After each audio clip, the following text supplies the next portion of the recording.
Pokemon cards. You've got yourself a little collection and now you're interested in getting started in playing the trading card game. Today I'm going to get you started on your Pokemon journey.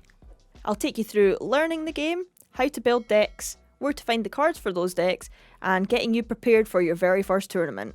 As usual, check the description below for all links. I'm going to be mentioning a lot of websites and a lot of resources in this, so everything is in the description below. Also, if you want to skip ahead past the very basics, everything is put in nice little chapters for you below to go to the section that you are most interested in. So you've managed to get yourself some cards now and you're wanting to learn how to actually play the game. The best way to do this is the links above and below to go to the official Pokemon YouTube channel. They've got a couple of great tutorials there that will take you through the very fundamentals and the basics of what you need to know on how to play the game. I would go through it myself, but Pokemon explain it way better and there's no way I'm going to be able to do a video just as good as that. So check them out. If you don't know how to play, come back here and then continue this video. So now that you know the basic rules of the game, you can also brush up on these with, of course, the rulebook. You can get these in any trial deck or elite trainer box at the moment, and these are also available on the Pokemon website if you want to brush up on them. But I find for most people the best way to learn isn't by sitting reading a rulebook, it's by actually playing the game. For this, I would highly recommend that you check out your local Pokemon League. You can do this via the event locator on the Pokemon website. I'll show you that below now. In this, you can put in your location and it'll show you all of the official Pokemon Leagues close to you. This will be a great way for you to get involved in the Pokemon community. Local Pokemon Leagues are a great way to learn to play. You'll be surrounded by like-minded people and there should be tournament organisers, Pokemon professors and Pokemon judges on hand to help all the way. They can help you to learn the game, take you through the basics, take you through more complicated strategies and just make sure you have a good time and you know how to play.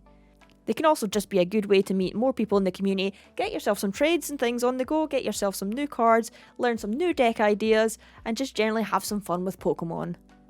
It can also be a great way to get started in your first tournament. It's most likely that your local game store is probably going to be your first tournament. Don't get me wrong, some get started with regionals and internationals, but it's usually good to get started at a local grassroots tournament at your local game store.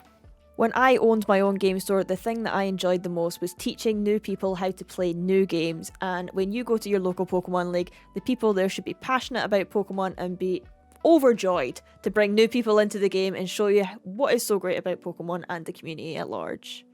One slight, possibly big problem with what I just told you there though is COVID-19. Most local leagues at the moment probably are not open or running in your local area, but I would still highly recommend checking it out. A lot of local leagues are running online events and online meetups, so that would be a good way still to get started, but unfortunately it is a strange time going on at the moment. So what you can do is you can look up the official Pokemon trading card game online. This is free software from the Pokemon Company available on Windows, Mac and on tablets. You can get an A pack if you've got Android and you want it on your phone, but I shouldn't recommend that. Now, if you've opened your booster packs, you should notice that you also get a code card in your booster pack. These can be redeemed online, either by using the QR codes or entering the code on the card, and this can get you a booster pack online to open to expand your card collection. The Pokemon trading card game online is a great way to learn the game. It is entirely free, so you do not need to put anything into it. You do need to gather the cards yourself for this game. You can do that via the code cards you get in real life booster packs. You can do that by the trading service that is provided on the game, or just by playing the game. You have a thing called the ladder, and this you can unlock some booster packs and some nice cards, and there's little tournaments online as well that you can unlock cards there. But it's a good way to get you to know the fundamentals on the basics on how to play. I would highly recommend it to all players, new or old. Some alternatives to this are you can get Pokemon cards on Tabletop Simulator if you have this, or one of your friends have Tabletop who can share that with you. The issue with this is if you're not sure of the rules or card interactions, this can be a little bit difficult. But the good thing about Tabletop is it'll have all the cards. You don't have to bother with trading or trying to, oh, I can't get an Eternatus, I can't get a Crobat V. That's got them all there. You can build up the deck exactly as you want it without trading and test away with your friends. There's also some other third-party clients such as TCG. This again means you don't need to trade for cards, but it is not an official Pokemon software, so it is not as high standard, but it is also worth checking out if you are struggling to trade for the top tier cards that you may want. That may be more expensive than you expected them to be. Legal cards. Now, what do people mean when they're talking about legal cards? The Pokemon trading card game in general has two main tournament formats. There is the standard format and expanded. You also have unlimited, but that isn't used very often. That's more for fun rather than on actual tournaments. The standard format is all of the card sets that have came out roughly within the last 2 years. You can find out about the current standard format and which sets are legal to play in the standard format on the official Pokemon website. Again, a link below. Expanded at the moment is all the cards out from Black and White onwards. That's roughly the last 10 years? Has it been that long? So if you've got some old cards, some of them might still be legal in the expanded format. Unlimited is all the cards. Just all the cards ever. Good times. Now, every year we have something called rotation. This happens around August-September time, and rotation is when cards get thrown out of a format. Every year, Pokemon rotates out roughly 3 or 4 sets to keep the standard format fresh and to, let's face it, keep you buying more cards. Expanded hasn't had a rotation in a little while, but keep an eye on that if you're watching this video in a year's time or so. It could have had a rotation from Black and White onwards. Maybe in the next few years they're rotated to XY onwards. We'll see how they go with that. But in general, Standard has a rotation every year, which should take out 3 or 4 Pokemon sets. Now, I just mentioned sets. What are sets? A set is a collection of Pokemon cards. We are in the Sword and Shield era at the moment. So, for example, we have got Rebel Clash. That is a set. We also have, these are coming in handy, Unbroken Bonds. That is also in standard at the moment. So those are different Pokemon sets. We get roughly 4 big main Pokemon sets a year. These come out quarterly, roughly in February, May, August and November. Roughly, if I get my maths right. And also on top of that, occasionally you can have mini sets such as Champion's Path, which is coming out, or Hidden Fates that was out last year. Was that last year? Ooh, doesn't seem that long ago. So with around 4 sets coming out every year, that's why probably when rotation comes, it'll be about 3-4 sets that get rotated out just to keep the format fresh and lively. There are various products that come out with a set. It is not just booster packs that you can get for Rebel Clash, Darkness Ablaze. What's coming next? Vivids? Voltage thing. There will be theme decks, elite trainer boxes, promo boxes which contain promotional cards plus booster packs, Pokemon tins, and there can be some weird and wonderful products thrown in there as a spanner in the work. An elite trainer box is like this. It'll be a box that contains 8 booster packs, dice and markers. These markers are for burn and poison, and it'll also have a GX marker which I don't have on hand. That was an oversight. It'll also come with sleeves. Not quite these sleeves. So the elite trainer box can be a great way to get you started in the game. You'll get your sleeves, your damage counter dice and booster packs, and it's a good way to store your cards as well. As you can see behind me, I have got a ton of them in there for cards. There is also Trainer's Toolkit. I would definitely recommend picking this up if you can find it. And there is also the new League Battle Decks. The next one coming out is Zacian V and Arceus Dialga and Palkia. That is the top deck, or one of the top decks in the format. Now, I said about the Trainer's Toolkit. Why am I recommending this? It is a great way to get started as well. I've got all the little bits that you get in this toolkit is to explain why it is great. You get 4 booster packs in it. That's neither here nor there. That's just some extra little goodies that you get in there. You get a whole bunch of energies, all the energies you're really going to need. Rulebook, as I just showed you, the dice and the markers which you are going to need. You get these really nice sleeves as well. I do like these sleeves. They are quite nice.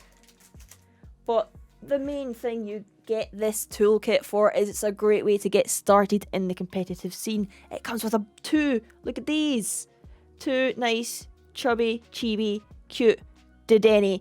Dedenne GX is a great card that most decks will run, so picking up that toolkit will get you some of the best top tier cards to get started.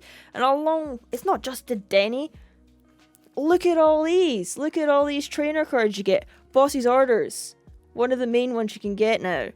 So many trainers. But you got like Reset Stamp, Marnie, Green, oh god, Air Balloon, Mallow and Lana, Pokegear, Fire Crystal, Rare Candy, Metal Saucer, Welder, Pokemon Communication. Like, every card in here is great and playable, and it'll get you a great way to get the trainer cards for your deck.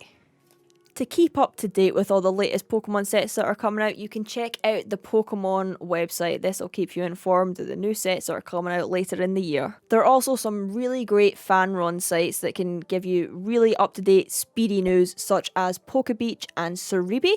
Pokebeach in particular come out with the Japanese translations of cards. If you don't know, the cards are created in Japan and they are released there first, and then once these are released into the public, there's some kind people out there who translate them from Japanese into English so we can get a little sneak peek at what is coming ahead in the next few months.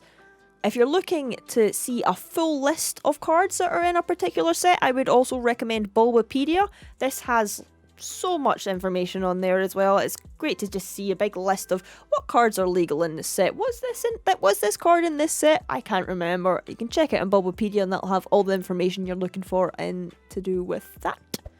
It can be a good idea sometimes to pick up some of the Pokemon tins or the boxes with the promos. A good one at the moment is the Eternatus promo box for £30, I assume $30. Sorry Americans, not up to date with that. It comes with Eternatus V, Eternatus VMAX plus 5 booster packs and Jumbo Card and Pin. But for £30, that's great. You're getting yourself one of the top meta decks, and it also comes with a code card so you can play them online. Well, I say it's a full deck. It's one Eternatus and one Eternatus VMAX. That'll get you started on the way to build the deck, but it can work out much cheaper rather than buying lots of Darkness Ablaze booster packs. Trying to pull those, you can just buy the box and you know you're guaranteed to get those cards, and you might be lucky and pull something you need from the booster packs inside the box as well. Now, all of these items I have mentioned, you can generally pick them up at your local game store. If they don't generally get that much Pokemon items in, you can ask them to pre-order sometimes. Well, a lot of game stores will be willing to do that for you. Local toy stores, supermarkets, and online, and various evil Jeff Bezos outlets. Other than that, if you've decided you're wanting to get into the game and just play the game, not particularly collect, the best way for you to build your deck would actually to be buying single cards. You decide what cards you want and then actually going online or to your local league to buy those cards rather than just opening booster packs. Don't get me wrong, opening booster packs is great, but if you're unlucky like me, you'll never pull that one card you're looking for and spend so much money trying to get it when you can get it online for cheaper. The places you can go to find this are eBay. eBay is a great place.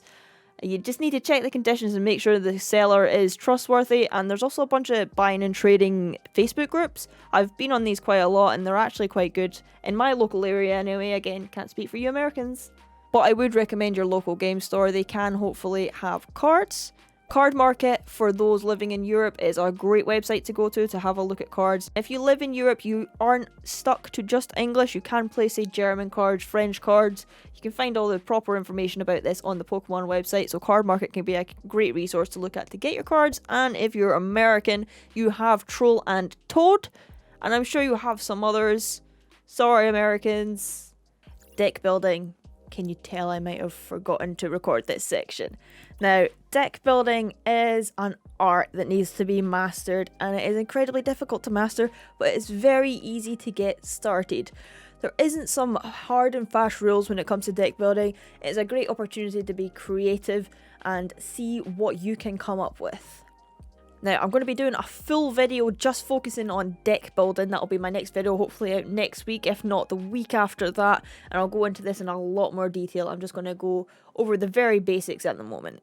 First things first, when it comes to deck building, you are going to want to pick your Pokemon.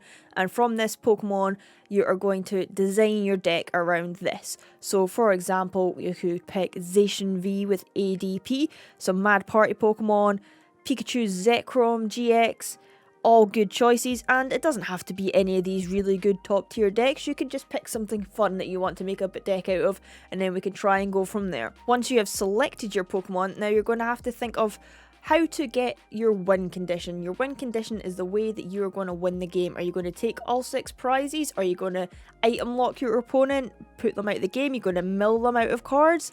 And once you have your win condition down, you're going to think, what cards can I put in this deck to effectively execute that strategy? Now, as a general rule of thumb, theme decks are not a good place to start. They are a very basic way to get into the game, but they're not a very effective way to build decks. I would not model any of your decks after a theme deck. A better example would be the League Battle decks, but even they've got some room for improvement in them. In your deck, what you're going to be wanting to look for is to have a bunch of draw and search cards. Without these, you're not really going to be executing your strategy very well, and you'll just find you'll lose the game before you actually get set up and are able to attack the way you want to win the game. Now, each deck will be different depending on the strategy you want to do, but I'd say generally between roughly 10 and 20 Pokemon. There could be some decks that run as low as 4, some decks that can run as much as, say, 25, even 30 Pokemon if they have to have a lot of Pokemon in their deck, but between 10 and 20 is generally a good number to go with. For your energy count, this again entirely depends on your deck. Some decks could be as low as 4 energy, or even if it's a control deck, maybe even as low as 2, but I'd generally recommend around 10 to 12, depending on how many energy your Pokemon need to attack. The ideal range could be around about 10 for some decks, but it could be around 20 energy for others. If you have a big Pokemon that needs 5 energies to attack, which I wouldn't really recommend, you need to learn a lot more energies than if your Pokemon only needs 1 energy to attack. And for your trainer cards, you're going to want around about roughly 30 trainer cards, I would say, give or take, depending on the deck. For supporter cards, maybe around 10 to 12, but again, it depends on the deck. At least 10 to 12 you would generally want. Now, let's break this down a little bit more. You want to have search cards. Now, what I'd consider as a search card is a card that enables you to get out a specific Pokemon that you want, or a specific trainer card or energy card in your deck. Some examples of search cards are Quick Ball, Cherish Ball, Rosa, Pokemon Communication, any card that gives you the ability when you have it in your hand to go through your deck and grab another card.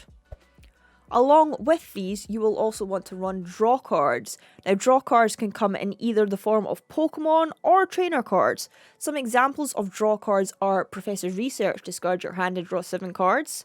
Marnie is a good example. This is a card that will allow you to draw cards, plus it will also disrupt your opponent, hopefully giving them a smaller hand size. There's also Dedenne GX and Crobat V. Those are Pokemon forms of draw support. And if you're running a Mad Party deck, you also have Poltegeist. Generally, you would like a lot of ways to draw cards in your deck. You only get to draw 1 card at the beginning of your turn, so if you do not have any draw cards in your deck, you're never going to get through your 60 card deck and actually get the cards you need at the right time. You need to have other cards that allow you to go through your deck and get as many cards as you can. I would suggest having an absolute minimum of 10 draw cards in your deck in some form or another. Some can get away with less, but 10's a good kind of starting figure for that. Now, to give you some examples of these, I'll take you through some deck lists now so you know roughly what I'm talking about with all of this. ADPization, one of the top decks in the format at the moment. This is the 9th place list from Sam Taylor from the Players Club. Now, the idea behind this is all about ADP's GX attack, Alter Creation GX. With this, with a metal and a water energy, you can take 1 extra prize card every time you knock out one of your opponent's Pokemon, and on top of that, it does 30 extra damage. So you are pairing this with Zacian V, who can hit for a whopping 230 HP, but what makes Zacian V good as well is its ability, Intrepid Sword. It allows you to have some energy acceleration and some draw in just one little nice ability together. Now, to get this to work, you're also running some draw support, as in such as Dedenne GX, and you also have Crobat V in here. And to help search as well, we've got Eldegoss V, who can get you a supporter card from your deck. We also have Mawile. This is a little tech in here to, if your opponent's holding a Dedenne in their hand, that's to get them to put that Dedenne down and have a nice little target for you to knock out and take 3 prize cards with ADP's ability. Well, attack, I should say. Duraludon, he is for the Decidueye matchup, and Zamazenta in case you're up against some big VMAXs, so he can block that a little bit. Now the energy for this, all we need is 10 energy. We've got 8 metal energy and 2 water energy. These water energy are only needed for the ADP. And you might think to yourself, only 2 water energy? That might be quite difficult to get them out. But that is why this deck runs 2 energy spinner that will allow you to search your deck for the energy card. Plus there's also Viridian Forest in here. This stadium allows you to also search for an energy card. Now, let's take a little look at this. We've got Boss's Order in here, 4 Boss's Order. That's in there to allow you to hunt down those Dedennis, those Crobat Vs, those nice little Pokemon that you can take a nice knockout on it and take 3 prize cards. This deck can often win just by knocking out 2 Pokemon. So, 4 Boss's Orders in here is great. And the search and draw that we've got in here, we've got 4 Professor's Research for draw. We've also got 3 Marnie on top of that. There's 4 Quick Ball to get your Pokemon, and there is also 2 Cherish Ball to search out your Pokemon. Got some Energy Acceleration in the form of 4 Metal Saucers and 3 Turbo Patch. To enable us to try and get ADP out quickly, there is also Energy Switch. So say you manage to do Zacian V's Intrepid Sword and it managed to attach energy to them.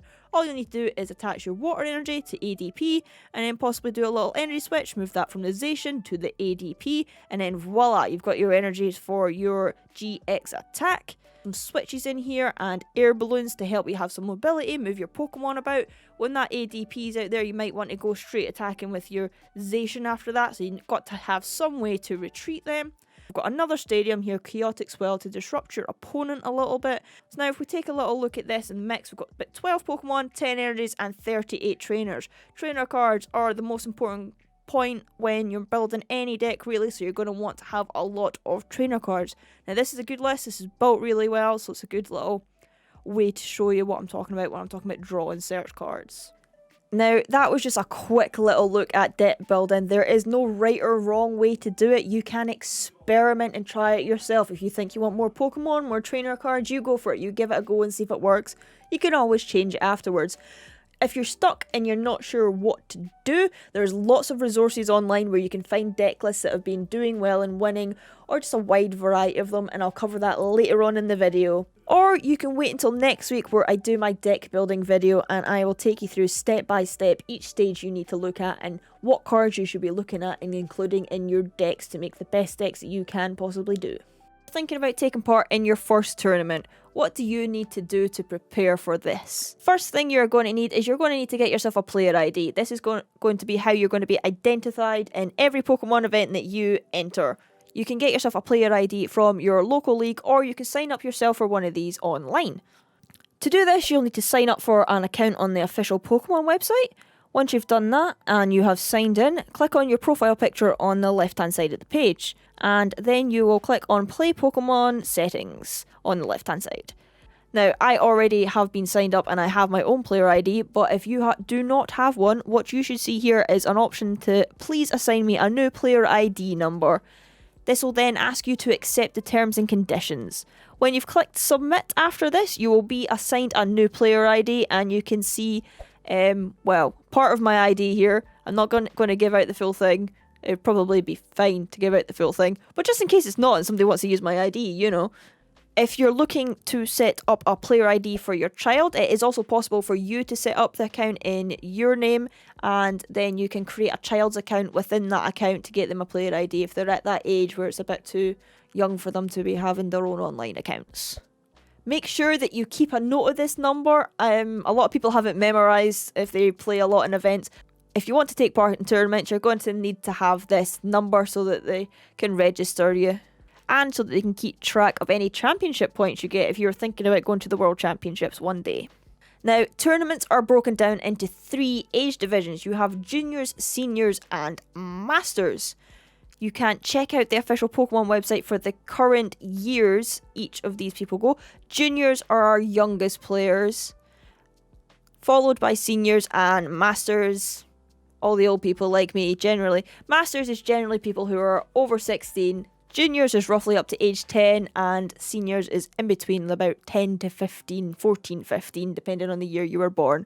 But this does change generally every year on what age division you will be, so make sure to check out the Pokemon website to make sure you are in the right age division. Now, what do you need to take to your first Pokemon event? Well, you need a 60 card deck, a legal 60 card deck. Make sure your deck is for the correct format. If you've got an expanded deck and you turn up to a standard format, you're not going to have a good time. Along with your deck that has preferably got card sleeves, and I'll go into that a bit further later, you will need damage counter dice. You are required to bring some kind of dice or some way to mark damage on the Pokemon. And if your deck does poison or burn, you're also required to bring the poison and burn markers. And as well as you will be required to bring a GX marker also. Now, I would highly recommend, even if you do not run a deck that poisons or burns your opponent, that you still bring these tokens. It's easy for someone to forget them, even though they shouldn't, so I'd highly recommend having these on you at all times also. You will also be required to submit a deck list for official tournaments. I will go into how to fill out this deck list and what information you need for that in a moment. Now, I said there your 60 card deck should preferably be sleeved. When you're in a tournament, you'll generally see everyone having their deck sleeved, unless it's a pre-release event, they may not. The reason for this is, well, first and foremost, to actually protect your cards. If you've got yourself a nice shiny Dedenne, you're not going to just want to ram this in with all the other cards and get it damaged. That's not going to be cool. But the other reason for this is it's to prevent marked cards. Now, marked cards are cards that might look a little different from other cards. If you have cards like this and you're shuffling them over and over, you might see some whiting around the edges or some little nicks and dents in some of your cards. That would be a marked card. Now, the issue with marked cards is it allows people the ability to cheat. It differentiates that card from their deck. Your deck needs to be uniform. There can't be any cards that stand out because that isn't fair on anyone involved. So what you do to rectify this, as a lot of cards will have little white marks and things, is you use card sleeves. Now, these card sleeves will protect your deck and they will keep your deck uniform. There are a few stipulations when it comes to card sleeves in the Pokemon trading card game. The sleeves have to be a solid colour or an official Pokemon sleeve with a solid coloured border. Unfortunately, you can't use random ones with patterns and things like that because there can be printing errors with these and there can be differences between the sleeves slightly. You also cannot use two different makes of sleeves that are the same colour. Say you've got some red Ultra Pros and some red Pokemon sleeves. You can't mix them together. Every single sleeve has to be exactly the same and the same finish. You can get like matte finishes or gloss finishes. You can't mix them together. They have to all be the same from the same packet, generally. Now, some sleeves I would recommend are the Ultimate Guard Katanas. These are great new sleeves on the market. Good quality. Dragon Shield matte, they've been around for quite a while, they're good quality as well. Or if you're just starting out and you've got yourself an Elite Trainer box, some official Pokemon sleeves are fine. They're not as good quality and they don't shuffle as well as the Katana and the Dragon Shield or Ultra Polar Clips, but I've not got a nice new packet of them. But they are a good way to get started if you don't want to invest too heavily in the game. Also, your standard Ultra Pro sleeves, they're also fine. They're generally your cheap entry level sleeves. They're fine, but they do get damaged more often, so they will need to get replaced. But if you're not playing too often, Ultra Pro are fine. Now, you do need to replace your sleeves now and then. Over time, when you are shuffling, you can get some bent corners, you can get some tearing down the sides, your sleeves can possibly split, and the whole idea with this is to keep them uniform and have no cards different from the rest of your deck. So keep that in mind when you're getting sleeves, that they can get damaged or dirty and they will need to be replaced. Deck lists. Now, this is the bit that is most alien to people when they're getting started in tournaments. And my top tip for you in deck lists, write your name. I have been given so many deck lists over the year and the person has forgotten to write their name on it. Think back to school and the teacher's always like, somebody's forgotten to write their name. Most events, make sure you write your name. Right, now we've got the fundamental down. You've got your name. What other information do you need? You also need to put down your player ID and your date of birth. Your player ID, I've just went over how to get that. That'll identify who you are and keep a little record of all your events that you've taken part in. Your date of birth is needed to decide your age division, so make sure you're playing against people of the correct age and you're not playing against a 5-year-old. Although occasionally you will be playing against a 5-year-old if you have a very small event. Now, the point of a deck list is to write down every single card out of your 60 cards that you have in the deck. You don't have to write them out individually. It'll be, if you run 4 bosses orders, you'll write 4 bosses orders. For your Pokemon, you'll need to write down the number of the Pokemon you have. If you run 2 Dedenne, you would write down 2 Dedenne GX. But what you also need to do is you also need to put down the set that the card is from and the number that that card has. You can find out all this information in the bottom left of the card. Here you will see a symbol and a number. This symbol represents the set. Now, on the Pokemon website, you can get an official Pokemon deck list, and in here it'll have a list of all the legal symbols and abbreviations for them. You don't need to write down the full set. You don't need to write down Darkness Ablaze, Unbroken Bonds. You can go DAA, for example. That is the abbreviation for Darkness Ablaze. It is only the Pokemon you need to write all that information down for. For your energy cards and your trainers, you just need to write down the number. So 4 Professor's Research, 2 Boss's Orders, 4 Marnie. That is enough for your trainers. Just make sure you do have the full information for all your Pokemon. And something to keep in mind for your Pokemon, if you have multiple arts of your Pokemon, so say you have a promo Zacian V, and you also have a full art Zacian V, these will need to be written in separate lines on your deck list. These cards do have different numbers, therefore they need to be written out separately. You can't just say I'm running 3 Zacian V, they need to be made separate. Also make sure that when you're writing down the card name that you write down the full card name. So for example, Professor's Research, don't write Prof Search. You need to write down the full name. That'll be very good for the judges, and you could get penalties if you don't write down the full name. They might not know what you're talking about.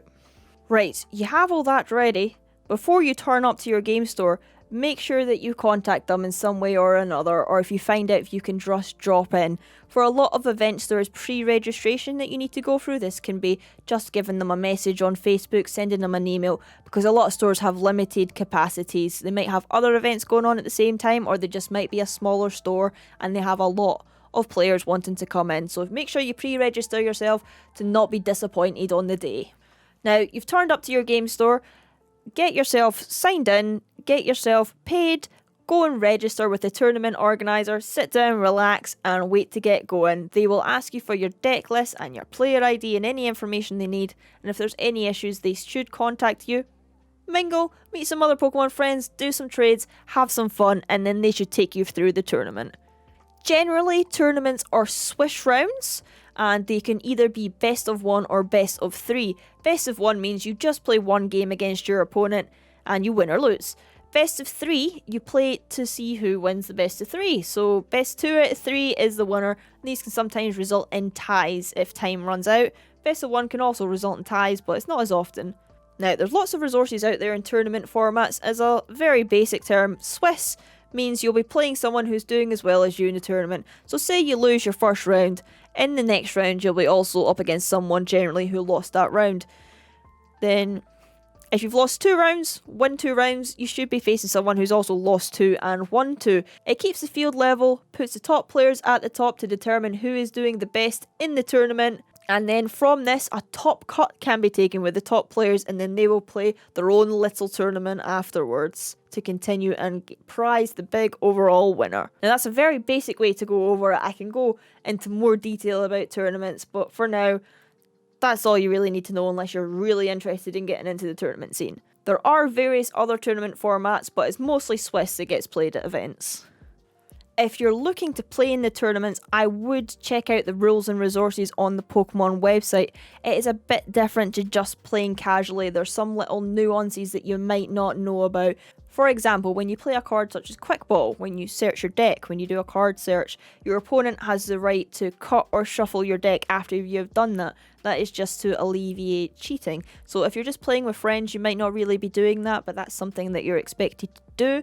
And there's also things such as penalties if you are late to the round. There's lots of little rules that you should know about, and if you're playing in an official tournament setting, just to make sure it's fair for all those involved. So it'd be good to brush up on that before you play, but the judge can keep you right and tell you some rules if you're doing something wrong. There is a bit of leeway if you're brand new, but try and know what you're doing just to give everyone a good time and not upset anyone. It can be a little overwhelming at first, but don't worry, if you let the players know that this is your first event, you're new to this, they'd be happy to help out, and the judges and tournament organisers will keep you right as well if you let them know that this is your first time and you're not quite sure what you're doing. There'll be plenty of people on hand to learn from and help you out with all of that.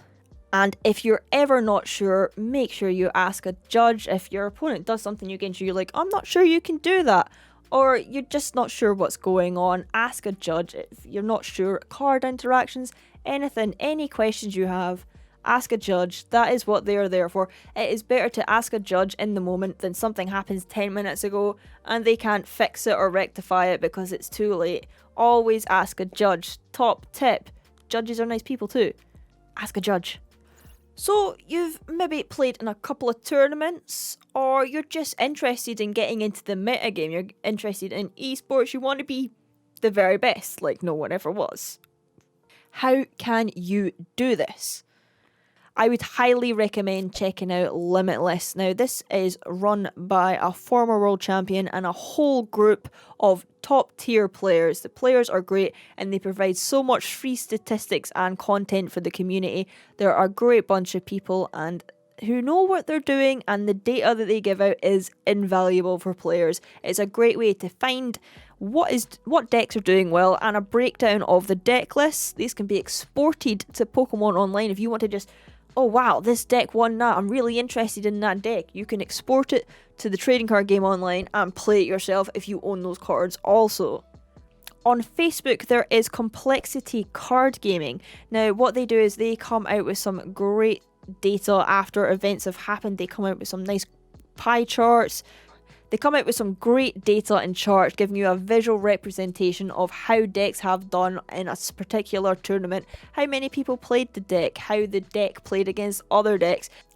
Now, the guys from Complexity Card Gaming are a good bunch of players, good bunch of top tier players, mostly from Europe. Be sure to check that out. They give great data to the community and it's a nice way to see visually what is going on.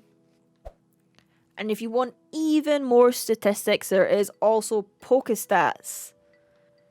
This gives you information in a wider area. The best way probably to get good is to play the game, and play the game lots, and play against better and better players. The more you play, generally the better you're going to get at something, unless you've hit a skill cap like me that you just can't get around. If you want to see top tier players playing, you want to see the World Championships, these are available on the official Pokemon YouTube channel. YouTube do also stream tournament events when they're happening, usually the World Championships, International Championships, and some regional championships, and recently they have also been streaming the Players' Cup. So this is a great way to see how decks are piloted effectively.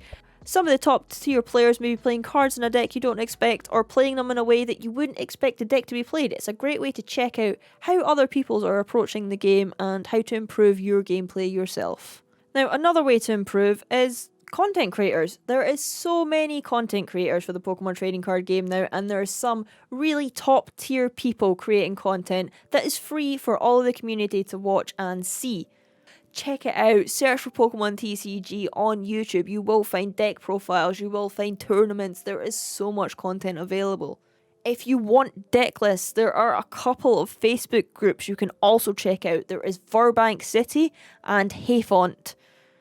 Hayfont is more for competitive content. Verbank is a bit more general and larger. And that is us. That was a quick whirlwind on how to get you started in the Pokemon trading card game. If you want me to go over in more detail about tournaments, deck building, anything we've covered today, let me know and I'll do a video covering that. If I missed out any important points you think would be good for a new player, or you're a new player yourself and you've got a question, pop it in the comments below and I'll get back to you on that. I am streaming on Twitch now on Wednesday and Friday nights, 7:30 PM UK time. So if you've got any Pokemon questions, you want to play some Pokemon games, come check it out. Talk Pokemon, talk anime, play games, you know, the general Twitch shenanigans. Also be sure to check out our social media. You can hit me up there if you've got any questions, or if there's any content in particular you feel the Pokemon trading card game is missing or you would like to see, let me know and I will get on that for you. It would also mean a lot if you could like and subscribe. I'm new. Give me some love. Please. I love you guys.